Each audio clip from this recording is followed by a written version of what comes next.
C'était un rêve et ça le restera. Le taekwondo congolais ne participera pas aux éliminatoires des Jeux Olympiques Tokyo 2020. Les Diables Rouges ont été coupés d'un forfait après leur absence à cette phase qualificative qui s'est déroulée à Rabat au Maroc du 22 au 24 février 2020.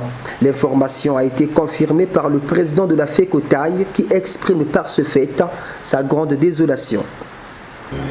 C'est avec amertume, beaucoup de regrets, que je prends la parole devant vous pour confirmer la non-participation du taekwondo au qualificatif de JO de Tokyo 2020. Pourtant, à une semaine avant leur hypothétique départ pour Rabat, les Diables Rouges avaient été mis en stage de préparation au gymnase Henri Elendé de Brazzaville. À cette date, la question du financement avait été posée à Roch Popossi, qui se disait plutôt optimiste quant à l'accompagnement de l'État. Nous, on n'est pas des fédérations défaitistes.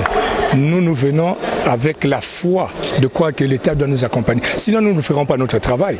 Notre travail, c'est celui de croire et de mettre l'État devant les faits accomplis, devant l'évidence. Malheureusement, l'État n'a pas été au rendez-vous avec le taekwondo congolais pour deux raisons, loin d'être évidentes.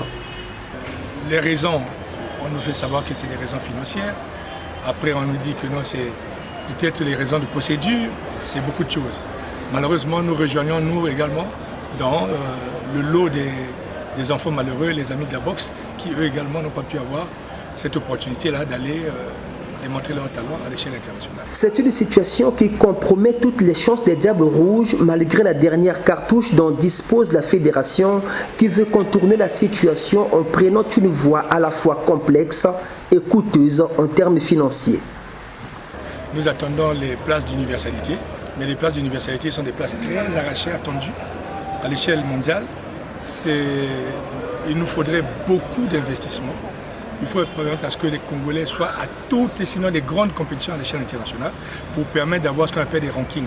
Les rankings, c'est le nombre de points que nous devons avoir dans la base de données de la Fédération mondiale, ce qui nous permettra, lors du tirage au sort, de voir que les Congolais auraient participé à des compétitions de grand chelem qui permettraient à ce qu'on puisse arracher des places. À cet effet, la fédération qui s'obstine à ce que le Congo soit à Tokyo malgré les caprices de l'État prend déjà des initiatives. Les Diables Rouges, ils demeurent en éveil. Déjà là, nous sommes en train de solliciter des compétitions de grand chelem à l'échelle internationale. Nous avons pu inscrire 5 athlètes à l'US Open de Oregon aux États-Unis, en Floride. Si les choses se passent normalement, d'ici la semaine prochaine, si tout se passe, je dis bien normalement, nous aurions 3 athlètes qui partiront de Brazzaville, donc notamment le jeune Eboueni Diofré, avec Rosny Matadi, plus Nana Gundo, l'expert que nous avons fait venir du Mali, qui est avec nous malheureusement, qui ne prendra pas part au JO. Donc, nous sommes en train de nous battre avec les 2 Congolais qui sont déjà aux États-Unis. Nous avons le jeune maître Jarin, et puis un autre qui sont de l'autre côté de l'Hexagone, qui attendent les amis de Brazzaville pour converger vers la Floride, où il y a l'US Open de Floride. Après cette Open de Floride, il y a un stage bloqué également qui se passera à Oregon. Après le stage bloqué, il y a 2 compétitions aux États-Unis et au Canada qui permettent aux Congolais d'engranger des points, attendant cette fois-là les places d'universalité. Participer au Grand Chelem pour tenter de décrocher les places d'universalité, là aussi il faudrait beaucoup d'investissement. Y aura-t-il des moyens suffisants pour que les Congolais participent à toutes les grandes compétitions internationales? D'où proviendront alors ces moyens, car l'État n'a pas eu de l'argent pour ce qui était pourtant moins coûteux?